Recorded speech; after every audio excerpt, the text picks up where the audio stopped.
I've decided to submit my learning activity description as a video after I found some great software called I Show You HD Pro, which allows me to be down the corner talking to you with the background being the site on my laptop or web page that I actually want to talk about. I tried to write this up but found it slightly challenging, just much easier to show you the activity that I have in place. I'm a senior lecturer with the UTAS Rural Clinical School in Burnie, and I teach fourth year medical students both in my private general practice and also at my branch practice, which is on campus at Don College, which is an adolescent clinic for 16 to 18-year-olds. The students spend one day with me as part of their mental health block, which is 5 weeks.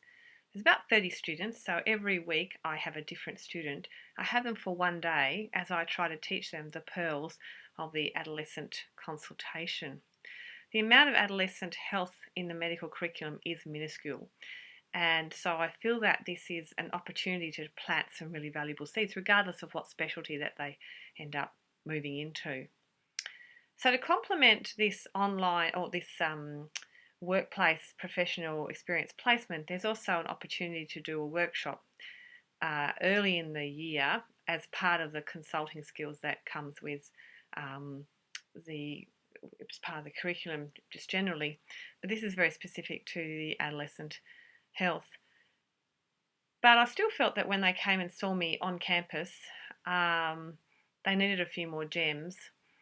And also wanted them to know that at the end of that placement, it wasn't just sitting and observing and getting extremely bored. It was also about being prepared to write a reflective activity for me as a formative assessment.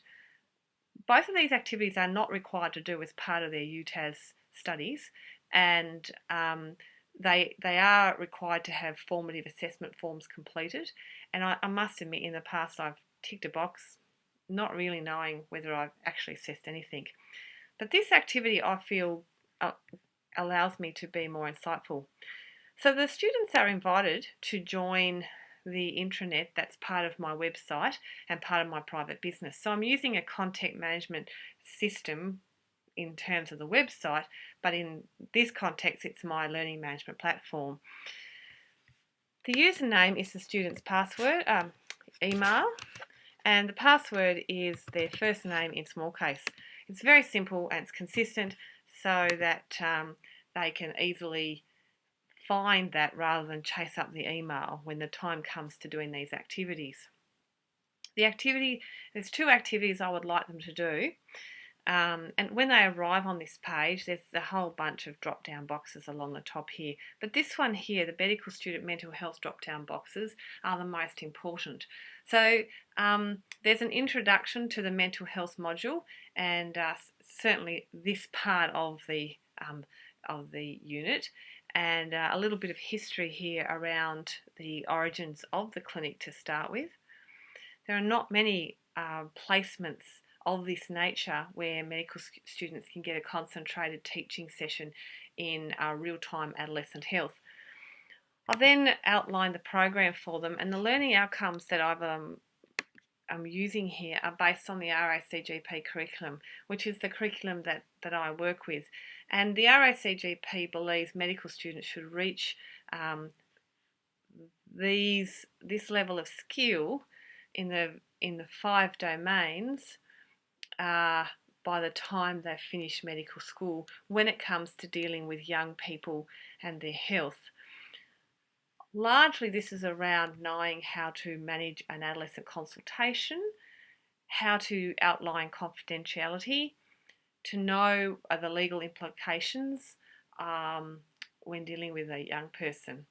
And these are the things that we highlight both in the workshop and also in the professional work placement as well. The activities, though, that I'm asking them to do are 2. There's a consultation, and this is the pre-workshop activity. It's a video consultation with a young person. Now, the video was presented to the students as a 20-minute video, which was quite tedious, and their feedback was that they more or less fell asleep. So I've broken that up into 8 short videos, and after each video there's a question box that they have to fill in. At the end of the videos, they are then asked to submit that form, and that gets sent to me via email. The student gets a reply that it's been received and that we'll see them the next day in the clinic. What it allows me, because I've never met some of these students, so it gives me a little bit of background about the fact that they engaged in the activity and what they got out of watching these activities. There's certain things that I'm looking for. This is not a difficult activity, but to get them engaged, I felt that they needed to have the activity after the video so that they had some idea of what we were trying to achieve from the activity. Then at the completion of the day with me on campus, they are then asked to do a formative assessment, which once again is a number of boxes where they are asked to reply to the questions that I've asked. And some of this I've based on the critical incident questionnaire that Brookfield uses, but I asked them to outline a case that we've watched today. Any of the areas of the consultation they found surprising, any areas that made them feel uncomfortable. We do talk a lot about self-harm and suicide on campus, and for some young students that can be quite confronting. And then I asked them about 3 strategies that they've taken away from the day. And I spend the day in the workplace integrating them into the consultation. I try to avoid at all costs just sitting, observing and getting very tired and, losing interest. Once again, they submit this form to me. That comes to me via email. And on a receipt of this, I write back and thank them for completing the activities, thank them for attending, and depending on which case, depending on what comments they've made, I then use that as another area of teaching or a discussion forum. More recently, since I started doing this course, I've actually encouraged the students to at least make a post on the discussion board about what they saw or what they found on the day or things that they've taken away for their peers to read when they come for the week and do the activities and then spend the day with me. So far I've found this a really useful tool. I just feel that it enhances engagement.